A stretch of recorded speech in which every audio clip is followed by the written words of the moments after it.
Hi and welcome to another video about TMS WEB Core. This video will deal with a topic that a lot of our customers struggle with when they start using TMS WEB Core. It is a pity that our customers still struggle with this because we try to make the database access just the same way as it would be with a VCL application.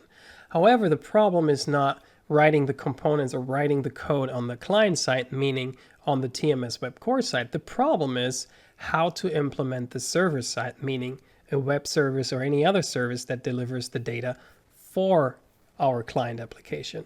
TMS provides us with yet another tool called TMS XData that makes this process very easy. So this video and a few following videos will give you hands-on examples with real data that are easily reproducible, how to access data from a database using TMS WEB Core. This example is going to be pretty simple and will get you started. The key is get the server to a database and write a simple data retrieval app on the client side. The key is this demo will be the foundation for additional demonstrations. We will then display information from this data set on a map. We will create charts, and then finally we will extend the XData service to provide data for the web client app to make the graphical user interface better. So where do we get the data from?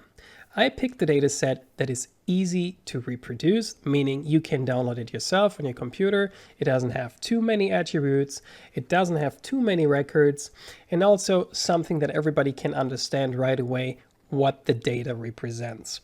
So here on this slide you see I picked a list of schools in Lee County, Florida. This list is available for free, for public, and you can download the database as a comma-separated file, and that of course you can import easily into any database. The data itself is easily to understand. It lists all the schools with name, address, and city, zip code, phone number, and it also gives you the information how many students are there, which school zone the school belongs to, which gives us plenty of opportunities to build queries, filter the data, and also included is the position of the school with longitude and latitude, so we can actually display all the schools on a map. The link for this data is provided here on the slide, but simply Google for Lee County, Florida, Open Data Schools, and you'll have this page right away. So what do we need to know? First of all, we need to implement the interface to the database that we will access from our web application. And then in the second step, we need to actually implement the web application. How are we going to do this? In order to implement the interface to the database, we are going to write an XData web service. And the web app, of course, we're going to use TMS WEB Core. Before we can start building the XData server, we have to import data into the database. For that purpose, I imported the comma-separated file into a Microsoft SQL database. Here you see that I called the database Lee County and created a data table called schools. In order to get to this point, Microsoft SQL Server is kind of strong. You can use tasks and import a flat file, and this is where I specified the comma-separated file. You can use any database that you want as long as FireDAC or Aurelius or XData supports it. Microsoft SQL Server is a pretty good choice because there is a free Express version which allows you to reproduce this demo easily. Going to Delphi, we are going to create the XData server. For this you can find under Other and in the Delphi TMS XData. This is new. This is no longer under the TMS business category. This is all under TMS XData now.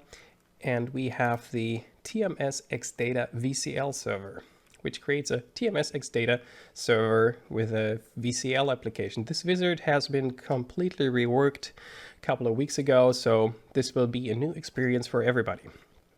The main difference from the old wizard is it doesn't ask you 100 questions. It gets you started right away. You get a main form, which allows you to start and stop the server. And you also get another unit, which is a data module with the component that represents the XData server, another component that represents a Sparkle server, which is the HTTP part of the server, and the bridge to the database. using the Aurelius connection. And between the Aurelius connection and the XData server, there needs to be a connection pool. So not to go into too much detail at this stage, I will drop a FireDAC connection. And I will configure the connection to access the Microsoft SQL Server. So simply double click it, set the driver ID to Microsoft SQL Server. Be aware there's also MySQL, so be careful. Microsoft SQL Server. The database name, as we've just seen, is Lee County. Username and password, I don't need to provide those because I use the Windows domain login for the database. Of course, in a productive environment, that would not be the case. So in order for that to work, we need to set OS authentication to yes. And the server is called Holston Desk. And pressing enter, as you see, immediately closes the dialog. So let me get back to the connection editor and test the connection. You can click OK for everything. Connection established successfully. Perfect, that works.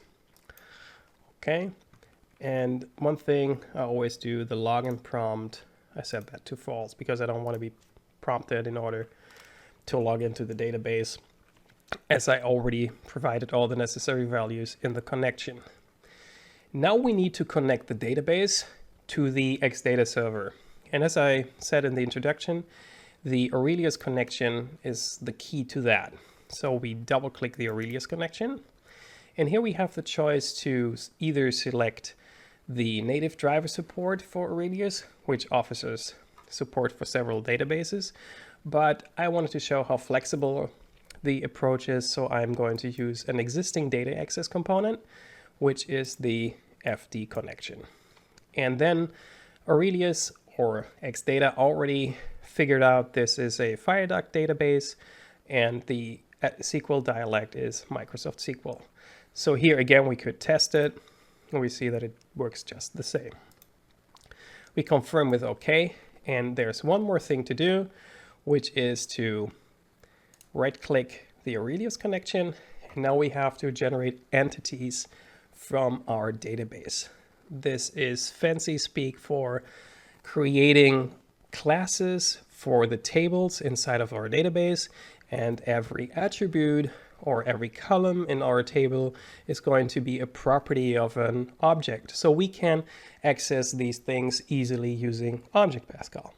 And Aurelius makes this really simple. You actually will never use the entities for basic operations. Especially in this example, you'll use data sources, data sets, just like you're used to. You have to generate it once so that it's inside of the server code.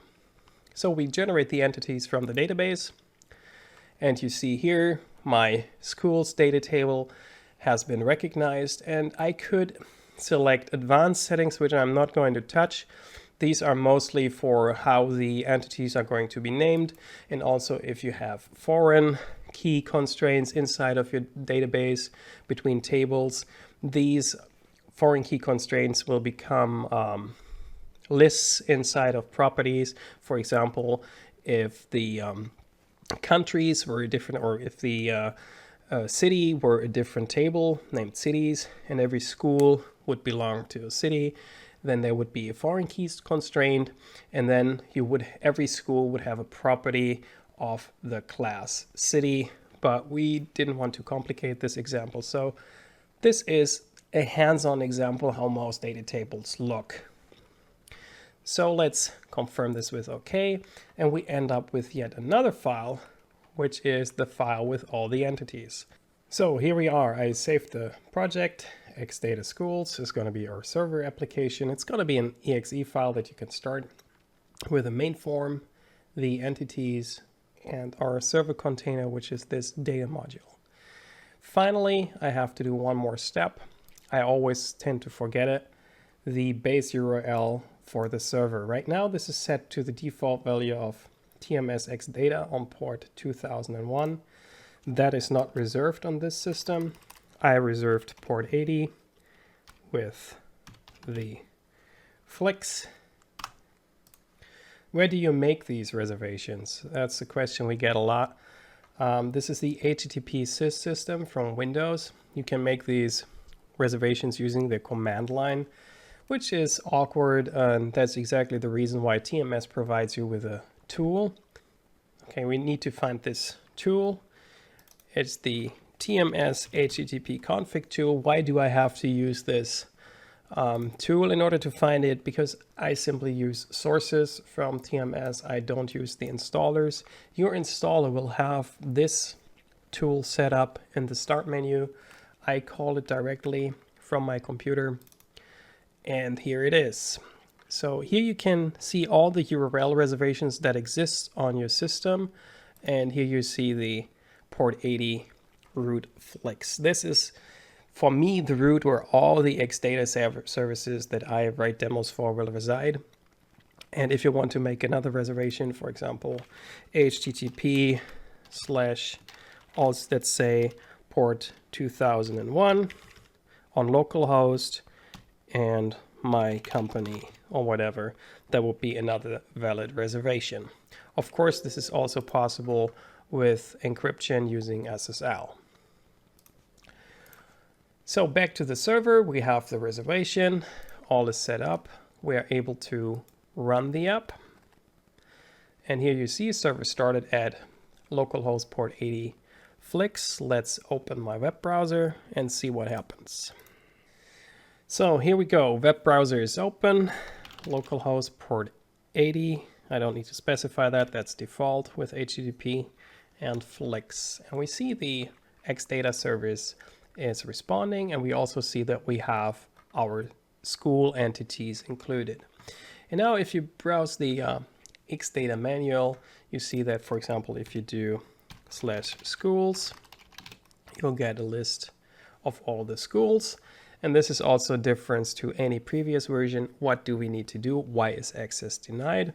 Well, security is very important to us at TMS. So to write a web service, the default option should always be that nobody gets any information by default. So what we have to do is we have to change the default behavior of the server, which you can do here, default entity set permissions. You can set the list to true. So now we're able to list all the entities. Be aware, this is for all. If you want to set it for differently for all the entities, use entity set permissions. There you have the chance to say, okay, for the entity set name schools, I want these permissions. Okay, but we're not going to do that. We're going to set the default entity set permissions to list. We're not going to bother with get, insert, modify, and delete, but be aware, XData offers you the option to insert records into the database, to modify existing records, and to delete existing records. And the best thing is, if you write in TMS web application, the grid, for example, is fully supported. So if you added data in a grid in a TMS web app, the XData service is able to delete, modify, and insert everything in the database. So you get all the implementation of the web service in order to access your database and to send all the records back and forth for free. That's all included in the framework. So let's restart the server. And now that the server is running with the new permissions, I should be able to get a list of all the schools, which you see I am. One of the great features of XData is you can get all the information of your data using URLs. And that's exactly what REST is. You can specify URLs to access and modify your resources.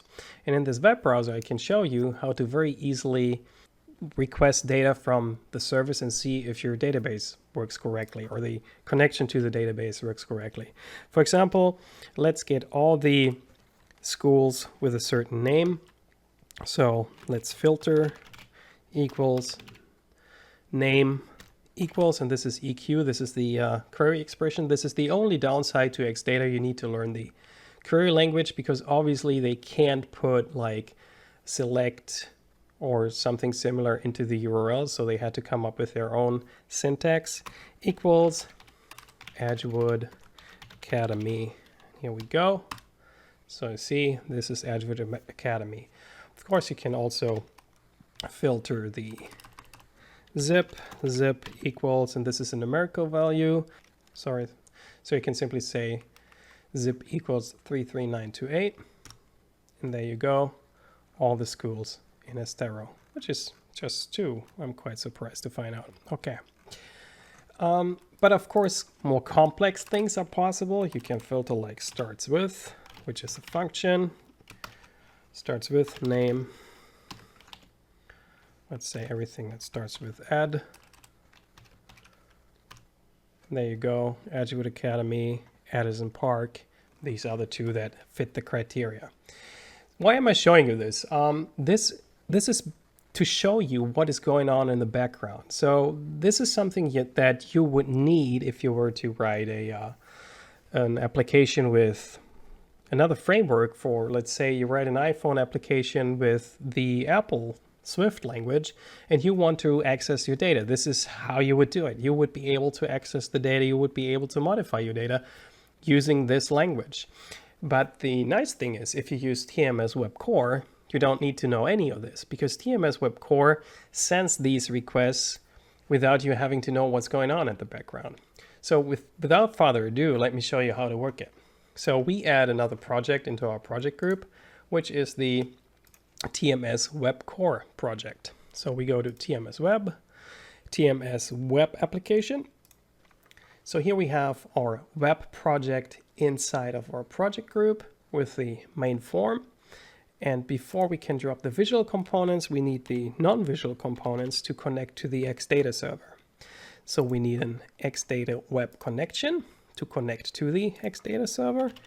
And we need the XData web dataset, which is going to be the dataset that we show in the grid.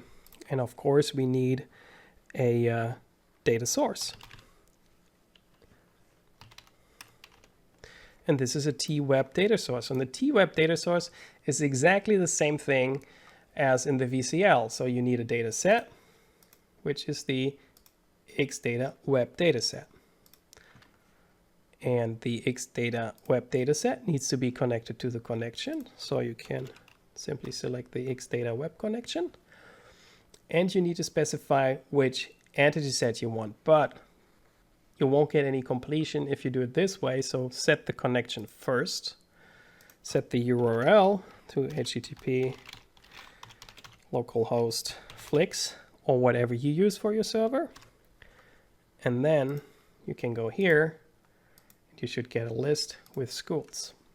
And then we set the connected to true. So when the web application starts, our connection is going to be activated. And we need a grid. And we want a DB grid. So the component is the TWeb DB grid. And we are going to set the alignment to our client. And the only thing missing now is that the records or the entities or the tuples or whatever you want, or however you want to refer to it, are going to be loaded into the data grid. So the data grid needs to be connected to the data set using the data source. So the data source here is the web data source 1. And now we just need to make sure that the web data set is loaded as soon as the data web connection is established. So what we can do here is the data web connection has an event which is called onConnect. So as soon as we connect, so we type xdata web dataset 1, and the method for that is load. How does the web dataset know what it's supposed to load? We specified that at design time, remember? We said schools, which is all the schools. There's no criteria whatsoever. If you want to add criteria, you do that here with this query string, but we're not going to do that right now. We want to show all the records in the database in this grid. So let's see what happens if we run the application.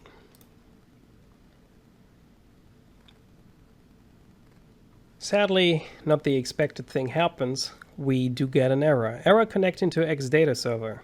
So how could this be? Because the server is obviously running, we specified the address correctly, and we checked in the web server. We can check again in the web browser. Yeah, it's working. So there's nothing wrong here. What could it be?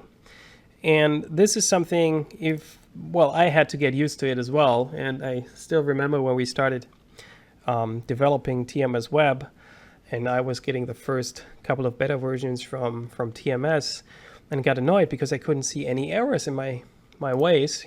Delphi programmers, we hardly ever make mistakes. So what's going on? The framework has to be wrong. So press F12, which gives you the developer console. And if you go to the console, you can actually see a nice verbose error message. So here you go.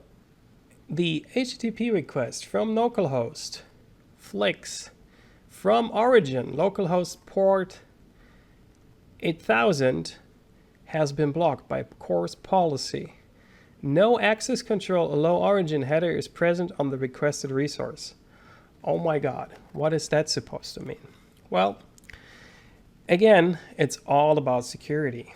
Web services could theoretically be accessed from everywhere. So the course policy allows you to control who is allowed to access your web service from where.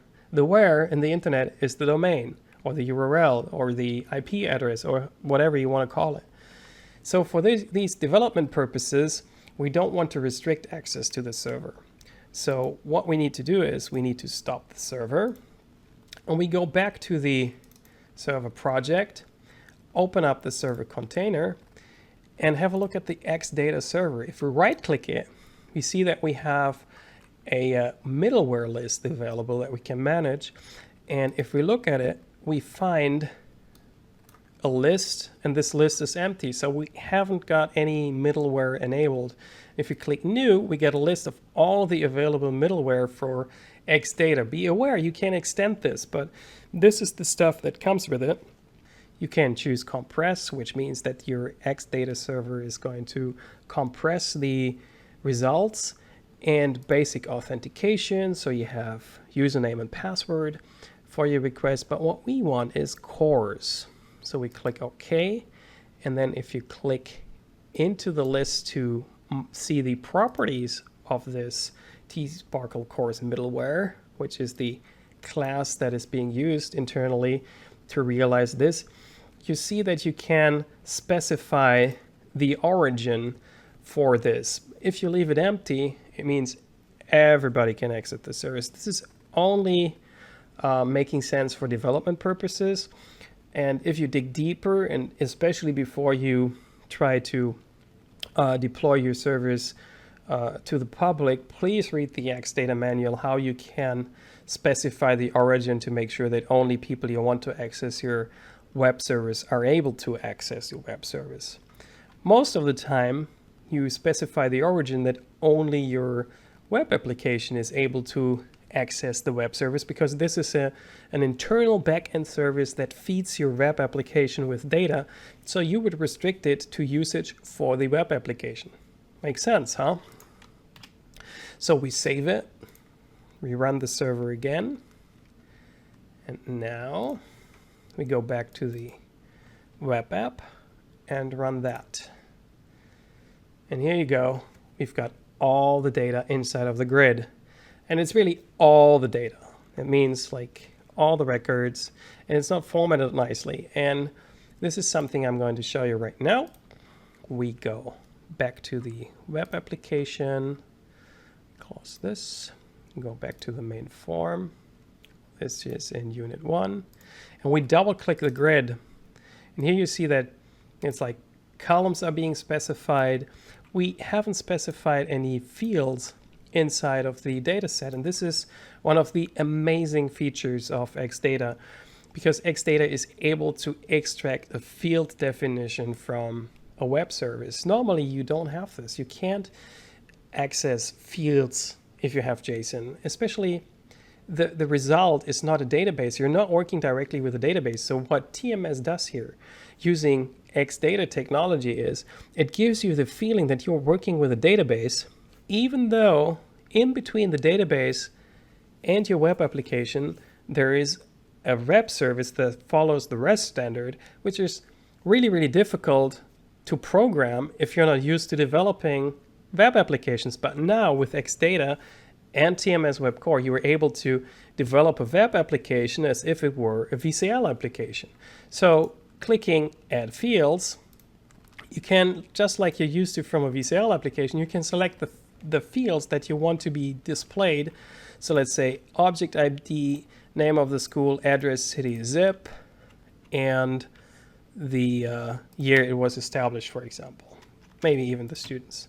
You click OK, and then you have the chance to, let's take the object ID out, that's not really relevant, to set the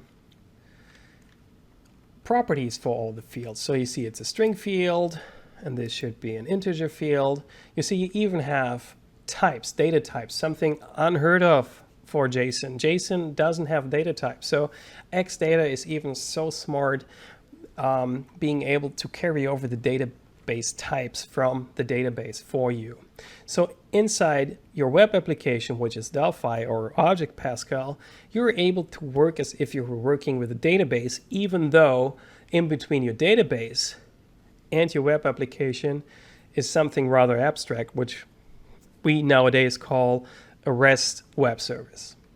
Now that we have set our fields in the data set, I get rid of the grid and add it again, so we don't have to specify all the fields manually. So we set it to IL client, we set the data source to web data source again, and voila, we have all the fields that we have in our dataset specification. And even better, if we double click it, we can set the width. So this is 200, the address, say 150, city, maybe 100, zip can stay, students, years established as well. And let's run this again. And there we have it, a wonderful grid with all the information from the database. So this example truly shows you how easy it is to build a web application that accesses a database, extracts specific information from a database without actually having to think about the web service in the middle. Just take it from us at TMS, you need a web service. You will not be able to access your database directly. It's just not possible. I mean, there are solutions with ASP.NET where you see people accessing databases directly, but it won't work. It only will work for certain applications. If you want to use a database in a web application, you simply need a web service in the middle. It also opens up your web application or your databases for APIs that you can sell to customers if you want to, that don't want to use the web application, that are able to extract the information using your API that you specify, for example. So this is just the first step that we're going to take in this web series. So the next step is going to be, we're going to place these schools on a map using the map component from TMS WEB Core. And we're also going to chart, means we're going to create certain charts that visualize the information that is inside of the database. And then finally, we're going to extend the XData service. This is an advanced topic then with custom queries, so that our web application doesn't need to produce these queries, that they're basically defined on the server. And the nice byproduct of that will be that in case you really decide to provide an API to your data for your customers, this is actually how you define such an API for your customers. So I hope you found it just as interesting as I did, and stay tuned for more.